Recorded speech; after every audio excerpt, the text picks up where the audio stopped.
What's up mga kanoo? Isang mapayapang araw sa ating lahat. November 1 nga pala ngayon at sana'y maganda ang pasok ng auno para maganda ang ating isang buong buwan. Ngayong araw nga pala nakagisna ng bawat Pinoy na bumisita sa ating mga napayapang mahal sa buhay. Kaya't eto pinagawa natin ulit si tatay ng tarpaulin niya para madali siyang makita dahil medyo luma na yung mga nauna natin nilagay. Magbabaon nga pala tayo ng pork adobo. Yan, pasintabi po sa mga hindi kumakain ng karning baboy. Ito kasi yung madaling lutuin dahil tinanghali na nga kami sa daming gawa dito sa bahay. Yung bangus na prito ko kanina ay yung pang-almusal yun na halos sumabay na dito sa aming pananghalian habang nagluluto ng adobo na ating babaunin sa sementeryo. Kapag gusto niyo ng ganyang bangus na binabad sa samya, sa suka at kung ano man pang samya dyan na pampasarap, meron po niyang kay Tita Pia dyan sa Barangay Daititi. Hanapin niyo si Natulume at murang-mura lamang yan, 4 ay 100. Flex ko nga din pala tong nabili kong grinder ng paminta at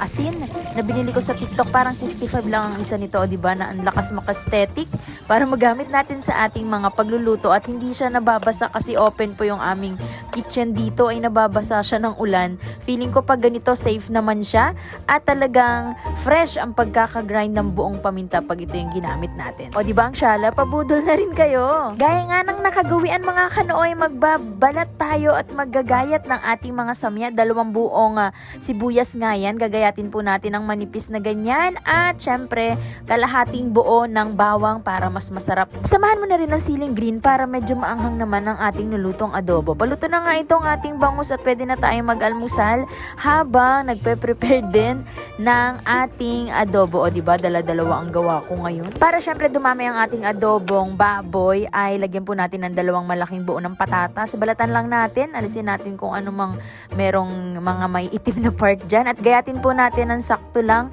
na halos kasing size lang din ng gayat ng mga binili po nating karning baboy. Buksan na ang lutuan dahil nahugasan na natin ang ating mga ingredients. Ilagay na po natin ang mantika. Used oil nga pala yan para mas malasa. Pinagprituhan po namin ng manok yon. Ayan, gisahin po natin ang ating sibuyas. Kasunod po ay ilagay na po natin ang bawang. Ayan, halu-haluin po natin hanggang maluto sila.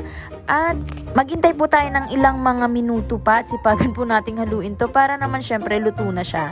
At ilagay na po natin ang ating karning baboy. Yan, gisahin po nating mabuti sa samya para mas lumasa at mas lumabas ang sarili niyang mantika. Nilagyan ko na nga rin ng pampalasa yan para may lasa na po yung karne habang ginigisa natin sa sibuyas at bawang. Haluin po nating mabuti para naman maluto yung nasa ibabaw at hindi yung ilalim lang.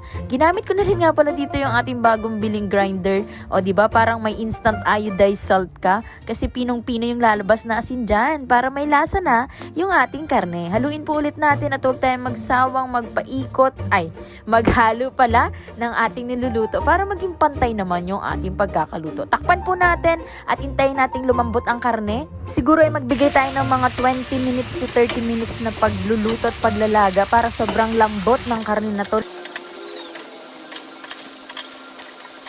After ilang minutes ng pagpapakulo, lagyan po natin ng kaunti pa rin tubig para mas dumami at mas mabilis ang pagluluto ng karning ito. Medyo lakasan po natin yung apoy at i-medium din natin paminsan-minsan.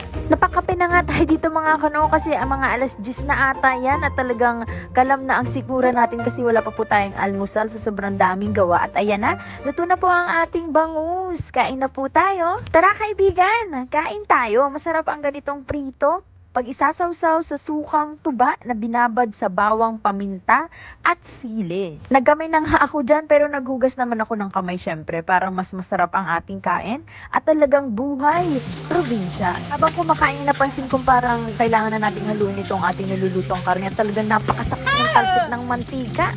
Feeling ko ibabakat ito sa ating balat kasi mas talaga pag natalsikan ka ng kumukulong mantika. Kaya ingat po tayo kapag nagluluto po tayo ng mga ganitong lutuin or ulam na ating paborito. Kahit may toyo na tayo, ay lagyan na po natin ng toyo ang ating karne para syempre adobo yan. At syempre yan, tinabi ko lang yung karne para mailagay po yung ating patatas at malaga na siya. Sinama ko na rin yung sili para medyo umanghang naman na siya agad.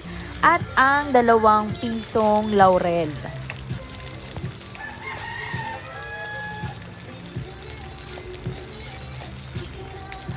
Makalipas ang 3 hanggang 5 minuto ay pwede na po nating haluin yan at ikalat na po natin yung ating nilutong patatas. Tingnan nyo naman ang kulay, napakaganda. Kapag ganito ang kulay ng adobo, nakakatakam. Achieve na achieve po natin yan at hindi yan maalat, hindi rin sobrang tamis at hindi rin matabang. O diba? Sakto lang. Nilagyan ko na rin pala ng asin. Ayan, syempre gamit na gamit ang ating piniflex na grinder ng asin ngayon, parang instant iodized salt at syempre yung paminta na una na rin. Mali-mali yung voice over. Bahala na yan. Basta asin at paminta yan at syempre ang suka para makumpleto ang ating adobo. Hintayin lang po natin yung maglangis at umunti yung sabaw para ma-achieve natin yung ganitong klase ng pork adobo with patatas.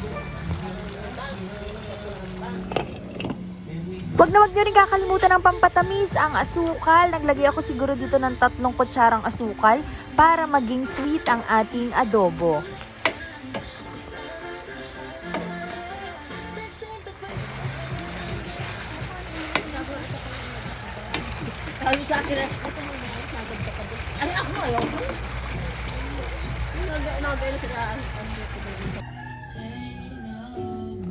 Ayan na, lumabas na nga ang mantika at I guess luto na ito. Ready na ba ang mga kanin? Lipat nga natin sa separate tray kasi nga ito ay babaunin natin sa sementeryo. Kita-kits doon sa Escolta at doon sa bagong sementeryo papuntang Bagakay. Thank you mga kano at maraming salamat sa panonood.